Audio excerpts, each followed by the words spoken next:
You have the power to bring blessing, or you have the power to bring cursing into the life of another. Dr. Tony Evans talks about the importance of using that power wisely. Death and life are in the power of the tongue, and those who love it will eat its fruit.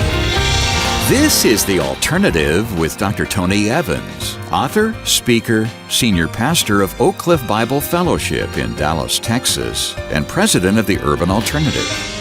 It's been said that words are like seeds that get sown in the hearts of the people who hear them. Well, today, Dr. Evans explains how to make sure those seeds sprout into something delicious, not deadly, as he takes us to Proverbs chapter 18 for today's message.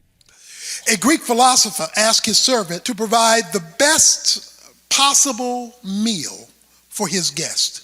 So when his guest arrived and he served the meal, he came out and served smothered tongue. The philosopher said, "Why is this the best meal?" He said, "Because this is what we use to bless people, communicate happiness, dispel sorrow, remove despair, help the faint-hearted, inspire the discouraged, and uplift mankind. So this is the best thing to eat, is the tongue." So I was a little curious. So he said, well, tomorrow I want you to bring the worst thing that you could possibly make. And he brought the tongue. He said, "Why'd you bring this?" He says, "Because with this same tool, you can break heads, break hearts, bring curses, destroy reputations, promote discord and strife, set wars in motion." In other words, he's saying the same thing that can do good for you can do bad for you. We've all heard the phrase, "Sticks and stones may break my bones, but words will never hurt me." That's a lie. Everybody in here at some time in your life has been hurt by words. Most everybody in here has hurt somebody from time to time with words. Why is that? Proverbs 18 says in verse 20, "With the fruit of a man's mouth, his stomach will be satisfied. He will be satisfied with the product of his lips. Death and life are in the power of the tongue, and those who love it will eat its fruit." That world famous statement, death and life are in the same instrument, the tool behind your teeth. And of course, that's a reference to your speech, your use of words. He says that this instrument in our mouths, the tongue, in verse 20, will satisfy the stomach when you eat fruit. So you eat some fruit, you take it in your mouth, it enters your stomach, and you say, that was good. He says in the second half of the verse, he will be satisfied with the product of his lips. So the tongue doesn't only take things in, it produces things out. It goes in both directions. And so what he wants you to know is that you're going to eat the fruit of your tongue, and either it will be a helping of life or a helping of death. Life and death, he says in verse 21, are in the power of the tongue. In Deuteronomy chapter 30, verse 19, God says this when Moses was talking to Israel. He says, "I set before you life and death, the blessing and the curse." So when he says life and death, he doesn't mean you killing people physically with your tongue.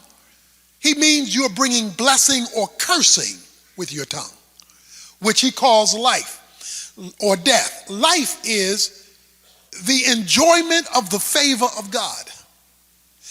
Death is the removal of divine favor, so that you're no longer covered by God.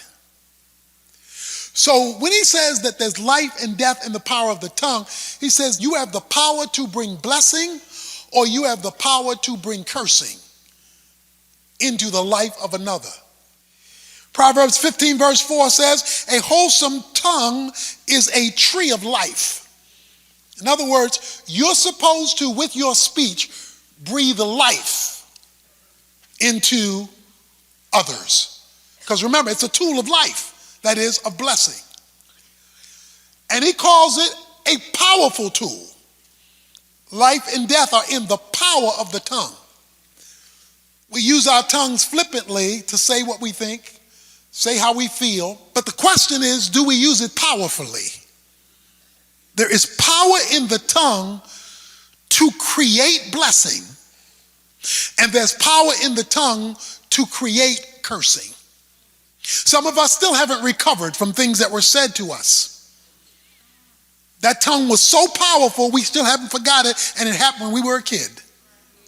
I'll never forget what you said to me, because that brained a curse over my life. I have not been able to get away from it. It has trapped me. It has kept me from having wholesome relationships with people. It has kept me, because he wants you to understand, it's not just words you say, it's power you're expressing. You got a loaded gun behind your lips. Proverbs 12, verse 18 says, reckless words pierce like a sword. Proverbs 13, verse 3 says, he who guards his lips guards his life, but he who speaks rashly will come to ruin. So what he's emphasizing, and of course there are hundreds of verses that deal with mouth, tongue, lips, speech, but all of them are talking about this is no small instrument. This 3 or so inches in your mouth, or its use, that is expression of words, can breathe life or death into a situation. You can kill it or you can give it life. Nuclear power is very beneficial. The kind of lives we get to live in America because of nuclear energy and nuclear power. But boy, you strap that thing to a bomb and it'll take a whole city out and everybody living in it, and it'll send you back to the Middle Ages. Because that same power that can cause us to live with lights on and appliances working and all that same power can destroy everything. So it is, life and death are in the tongue. That's why both God and the devil want control of it. But there's a war in your mouth between God's will and the devil's will to get you to express their will in your lips. Because they know when you express one of their wills in your lips, you are going to breathe life or death into a situation, blessing or cursing into a scenario. Well, when you know you've got that much power in your mouth, that's going to make you think about what you're saying and whether I really want the effect this could produce. It's very interesting that at the end of this verse, he brings up marriage. Verse 22, he who finds a wife finds a good thing and obtains favor from the Lord, right after he talks about life and death being in the power of the tongue. Because relationships are what are enhanced or destroyed by the tongue. Most of your struggle with your relatives you don't like or who don't like you have come out of conversations. Now, they may have done something to you, but I bet you your bottom dollar, they said some stuff too. And it produced just a nuclear reaction in you. And unfortunately, it can produce it so bad that you'll go to your grave never forgiving them. Because that thing latched onto your soul and became a curse in you. Like the husband who just went on his honeymoon, he said, now that we're married, I want to mention a few little defects I have noticed about you. Do you mind? Bride said, no, I don't mind. I don't mind. Just so you know, it was those little defects that kept me from getting a better husband. So it went south from there. It's like the man who told his wife he was mad at her about something. I don't know how anybody could be so beautiful and so dumb at the same time. She said, well, it's real simple. He made me beautiful so that you would love me. He made me dumb so I would love you.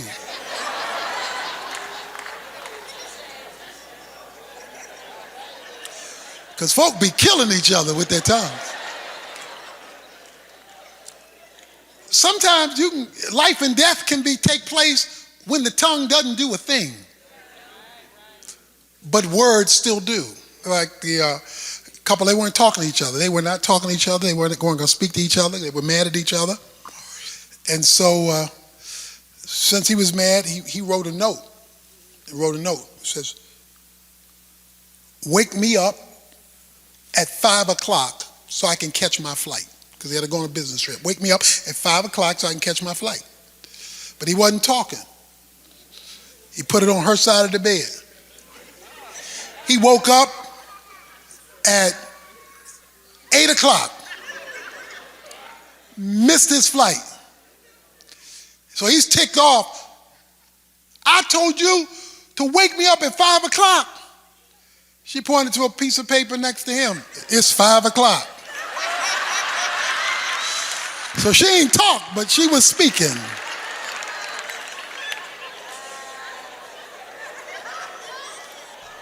Well, when Dr. Evans comes back in just a moment, he'll have more to say about the dangers of underestimating the power of what we say. First, though, I wanted to remind you that today's message is the last installment in Tony's brand new series, Watch Your Mouth. So I don't want you to miss your chance to get a copy as our gift. Just contact us before the end of the day, make any contribution, whatever you feel God leading you to give, and we'll send you a copy of Watch Your Mouth to show our appreciation. If you've ever felt pain or regret after saying something you wish you hadn't, or if you just need help speaking more of God's words and fewer of your own, this book is for you. But today's the last day this special offer will be available, so contact us right away at tonyevans.org to make the arrangements. And when you do, you'll find out how to order Tony's newest book, Kingdom Marriage, even though it won't be out for a while yet. If you do that right away, you'll get a collection of free extras to go along with it, starting with the audio version Tony recorded of his bestseller, Kingdom Man. You'll also get the ebook version of Raising Kingdom Kids, a 50% off code to use on anything in our online resource center, and digital downloads of 3 messages on marriage we've never released before. This special offer ends on September 7th, so don't put it off. Visit tonyevans.org today to get the details. That's tonyevans.org. I'll have our contact information for you again later on. Right now, though, it's time to get back to today's lesson. Here's Dr. Evans. Going back to the principle that we gave, when God wanted to create something, he used words. When Satan wanted to destroy something, he used words. Both of them used words, but they were exercising clout, power. And if you and I were to look at our tongues as having that much power, in the same way you would be careful with a gun because you got that much power.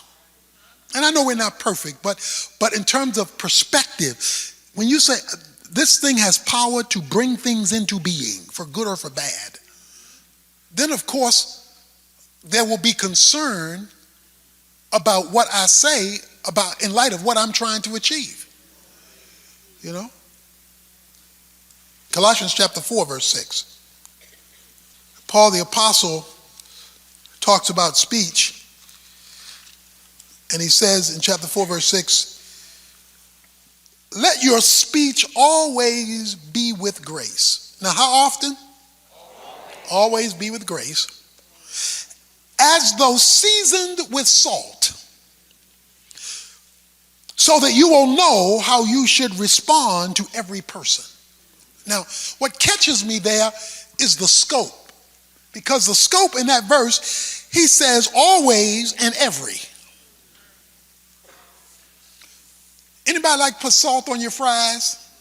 The McDonald's fries, you know? Let me talk about salt because he says, I want your speech to have some flavor. Seasoning is intentional. You season food intentionally because you want it to have a certain kind of taste. In other words, you are and I am concerned about how it will feel when we bite it. And therefore we season it. He says, season your words always with salt. First of all, he says with grace. Grace has the idea of extending favor. Grace is the favor of God. So you are to seek the high ground in your speech. Again, we're not perfect, but we should be growing in the Spirit's control in the use of our tongue. So let's communicate in grace, to be gracious, with seasoning. That is, let's add some taste, because the better something tastes, the more likely it will be swallowed. The worse something tastes, the easier it is to spit out. Salt was also used in some of the Old Testament sacrifices. So they would put salt on some of the sacrifices as a way of expressing favor or flavor to God. So they would salt the sacrifice as they offered it. So, in other words, let your speech be an act of worship, because it was tied to the sacrifice. Another thing salt was used for in biblical days was as a preservative. Salt kept decay down. One of the reasons that you season your word with salt is you don't want things to decay more. You don't want the bacteria of the relationship to kill the relationship, because you refuse to put salt on it. And I'm going to speak what I want to speak the way I want to speak it, because this is me. But when salt is used right, one thing it will do, it will create thirst. People will want to communicate more because you've created thirst more for the conversation. You've created a thirst for the communication. Now, it doesn't work perfectly like that every time. Some people are fools. Some people, no matter how nice you try, how salty you make it, how much flavor you put on it, they're not going to accept it. Okay? And that's why there's so much in Proverbs about a fool. Okay? But he's not trying to make you the fool. He's trying to make the other person not receiving you the fool. He says that I want you to season your words with salt so that you will know how to respond to each person. Now that's a very interesting conclusion of that verse. He says, if you season your words with salt and if you speak with grace, you will know how you should respond to each person. In other words, when God sees you're using your lips to produce life, he will communicate to your lips. So you will know how to respond. In other words, if you're responding without grace, since he is a God of grace, then he will not participate in your response. So it will just be your humanity responding, or your satanic influence responding, because he will not operate outside of his grace. Now, he will operate with truth, but he will not operate outside of his grace. So the point being that life and death is in the power of the tongue, and how you communicate, what you communicate, is critical. The psalmist says in Psalm 141, verse 3, set a watch, O Lord, before my mouth, and keep the doors of my lips. So he calls your lips doors, and doors open and close, where your mouth opens and shuts. So he says, you have doors. Okay? Guard the door so that it only opens when it's supposed to, and it closes when it's supposed to. But because I'm not sure when to open it and when to close it, because mine open and closes at will, he says, set a guard, put a policeman in the front of this door so that it opens and closes when it's supposed to. Because the tongue is powerful. It is powerful to produce life. It is powerful to produce death. That is blessing or cursing. In southern Turkey, and this is true, there is a certain kind of crane, the bird crane. When they fly, they cackle. They give this cackling sound when they fly. The problem is that the cackling sound attracts eagles. And eagles love cranes for lunch. dinner, breakfast, and dessert. Therefore, an mature adult crane will pick up a small rock and put it in its mouth so that the sound of the crackle cannot be heard. Because it does not want to be eagle lunch. Because there's a guard that's been set over its mouth, over the door of its lips, that is controlling how much of the crackle gets out. So that because the eagle doesn't hear the sound, it doesn't then attack the crane. In other words, when this crane is flying, he has a sound that can bring death. But when properly guarded, it keeps his life. The psalmist says in Psalm 141, verse 3, to watch over my mouth, keep the doors of my lips, because either God will get a hold of it or the devil will get a hold of it. If the devil gets a hold of it, it's going to bring a curse. If God gets a hold of it, it's going to bring life, both to me and then through me.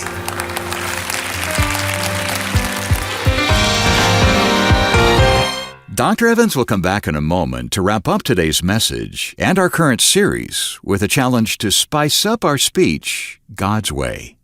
First, though, take a moment to get in touch with us and request a copy of this brand new 11-part series by Dr. Evans called Watch Your Mouth, loaded with plenty of practical advice about keeping your tongue from causing trouble.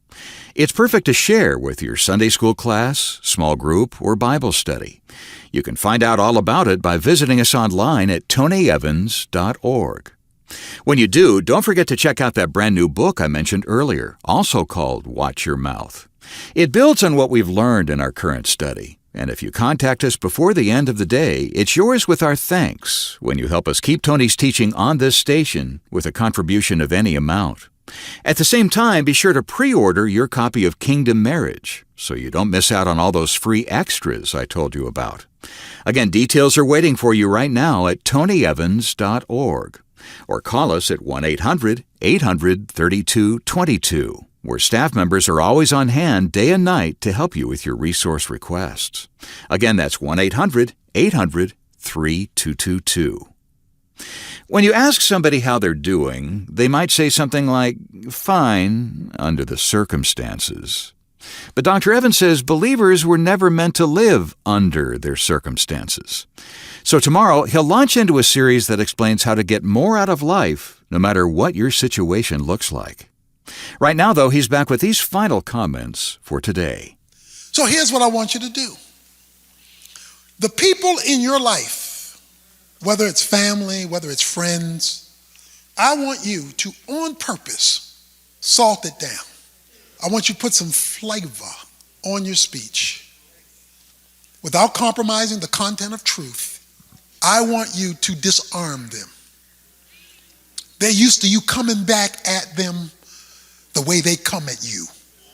Because I was raised not to have anybody talking to me like that. And, I want you to season with salt because I just want to see what God does. Because he says he'll give you the word that you ought to answer with. Because he's now in control of the tongue. I want you to try that. That's why the Bible says, bless those who curse you. Bless those who curse you. Why would he tell me to do that? That's telling me to be a victim. That's telling somebody he can mess over me. No, because God says, when you do what I would have done, I will be involved in you doing it. So folk you used to giving them a piece of your evil mind. Folks you used to telling the worst of them, the worst about them. Let's recook this meal and let's put some seasoning on it. And let's see what God does with tongues that are under the Holy Spirit's control. The Alternative with Dr. Tony Evans is brought to you by the Urban Alternative and is made possible by the generous contributions of listeners like you.